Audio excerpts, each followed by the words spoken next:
Ya, selamat pagi anak-anak. Selamat kalian sudah naik kelas 5. Ya, tentunya di kelas 5 ini kalian akan tambah semakin semangat belajarnya, tambah mandiri, dan pasti akan lebih matang dalam belajar. Nah, kita akan masuk dalam tema 1, yaitu organ gerak hewan dan manusia. Nah, untuk pembelajaran tematik, muatan pelajarannya antara lain PKN, Bahasa Indonesia, IPS, kemudian SPDP. SPDP-nya ada KTK dan lukis. Ya.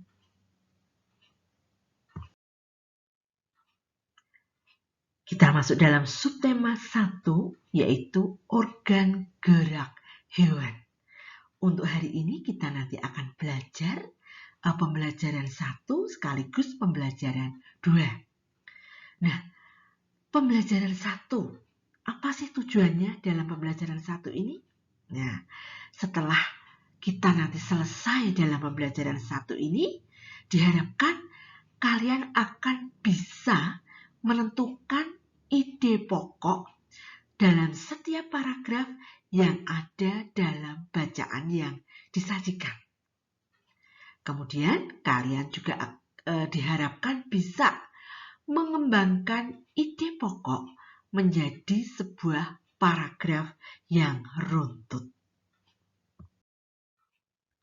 Ya, coba anak-anak sekarang kalian perhatikan gambar yang ada di situ. Kalian masih ingat anak yang berbaju kuning itu? Ya, dia tokoh Edo. Nah, hari itu Edo sedang mengunjungi sebuah kandang kelinci ya. Nah, kira-kira apa yang ada dalam pikiran kalian tentang kunjungan Edo ke kandang kelinci tersebut? Jika kalian jadi Edo, kira-kira apa saja yang akan kalian tanyakan kepada bapak tersebut tentang hewan piaraannya, yaitu tentang kelinci-kelinci yang ada di kandang tersebut. Silahkan kalian pikirkan. Ya, selanjutnya kita akan membaca. Di situ Brila sudah sajikan bacaan tentang organ gerak manusia dan hewan. Di situ ada 5 paragraf. Nah, dalam setiap paragraf tersebut ada satu ide pokok. Nah, kemudian kalimat-kalimat yang lain yang bukan ide pokok itu dinamakan kalimat pengembang. Nah, silahkan kalian membaca, ada 5 paragraf, dibaca pelan-pelan dulu. Kemudian kalian dulu waktu kelas 4 sudah pernah mencari tentang ide pokok atau gagasan pokok dalam setiap paragraf. Coba kalian ingat-ingat terlebih dahulu.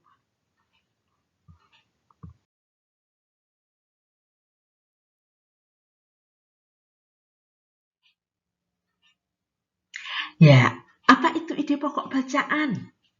Masih ingat ya? Ide pokok bacaan. Ide atau gagasan yang menjadi dasar atau pokok pengembangan sebuah paragraf. Ide pokok itu disajikan dalam bentuk kalimat utama. Kalimat utama yang memuat ide pokok ini bisa berada di awal paragraf, bisa di tengah, atau bahkan kadang ada yang di akhir paragraf.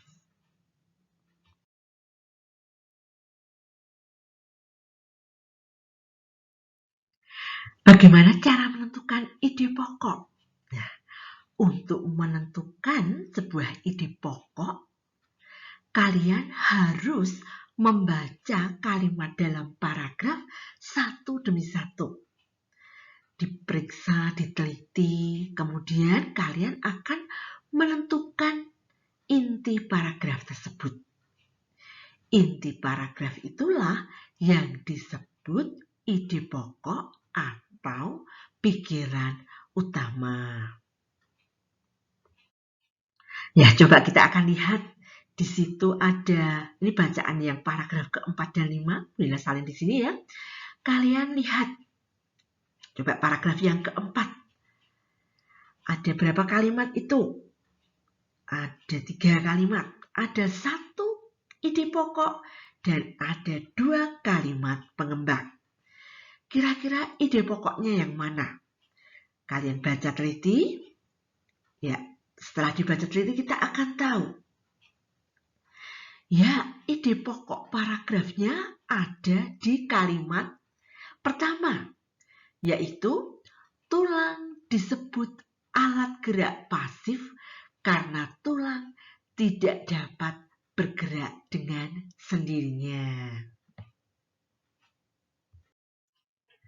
Nah, anak-anak, kalian tadi sudah membaca dan sudah mengerti mungkin ya. Kamu ini sudah pelajaran yang mengulang dari kelas 4 dulu. Nah, sekarang kalian akan mengerjakan tugas di Google Form. Di situ kalian ada 10 pertanyaan. Yang soal nomor 1 sampai 5 kalian akan menuliskan ide pokok dalam setiap paragraf yang ada di bacaan. Bacaannya sudah Bunda tuliskan di situ. Kemudian yang nomor 6 sampai 10 kalian akan menuliskan kalimat pengembang dalam setiap paragraf. Cukup 1 kalimat saja. Dalam setiap paragraf tuliskan 1 kalimat pengembangnya saja. Tidak harus semuanya. Pilih salah-salah. 1 saja. Ya, sekarang kita masuk dalam pembelajaran 2. Dalam pembelajaran 2 nanti kita akan mengamati ada gambar cerita yang disajikan di situ. Nah, dari gambar itu kalian akan menyusun dan merangkai menjadi sebuah cerita secara runtut. Kemudian kalian juga bisa menceritakan gambar, mampu mengolah informasi dan data menjadi cerita. Kemudian kalian mengamati gambar, menyebutkan organ gerak hewan, ya, kemudian membaca teks sehingga kalian akan bisa mengidentifikasi gerak ikan di air secara tanggung jawab. Nah, kalian amati gambar-gambar yang ada di situ. Ada 4 gambar seri yang tersaji, ya, 2, kemudian 2 di lembar berikutnya nanti akan ada 2 lagi. Di situ ada gambar masih cerita tentang Edo yang mengunjungi kandang kelinci milik Pak Rudi. Ya, di situ ada percakapan kalau kalian perhatikan, ya. Silahkan kalian amati sampai ke 4 gambar tersebut. Nah, tentu kalian sudah memahami dari rangkaian gambar cerita, ke-4 gambar cerita yang ada di situ. Nah, untuk itu nanti kita akan belajar bagaimana sih menggambar cerita, ya, membuat gambar yang nanti akan menjadi sebuah cerita. Apa itu gambar cerita? Nah, gambar atau serangkaian gambar yang mengandung sebuah cerita di dalamnya. Contoh gambar cerita itu gambar ilustrasi. Ya, jadi gambar ilustrasi itu gambar yang mendukung isi sebuah bacaan atau teks. Kalau kamu suka lihat bacaan di situ yang ada gambar-gambarnya, nah itu akan mendukung kalian untuk mempermudah atau memahami isi teks dengan gambar-gambar cerita yang ada di situ. Nah, gambar ilustrasi dibedakan menjadi 2 macam, yakni gambar yang berupa foto dan gambar tangan. Penggunaan gambar ilustrasi disesuaikan dengan kebutuhan dan isi bacaan atau teks.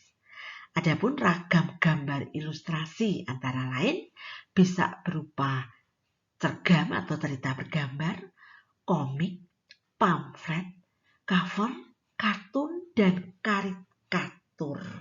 Nah, Mungkin kalian juga sudah tahu ya perbedaan ragam gambar-gambar tersebut.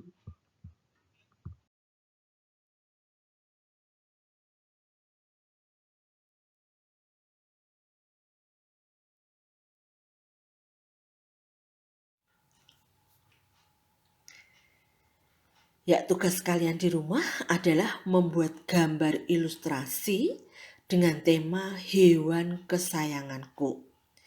Gambar kalian buat di buku gambar ukuran A3. Satu halaman tersebut kalian bagi menjadi 4. Jadi nanti ada 4 gambar seri di situ. Kalau sudah menggambar, warnai gambar dengan cat air. Jika sudah selesai, foto gambar, kemudian kirimkan ke guru tematik.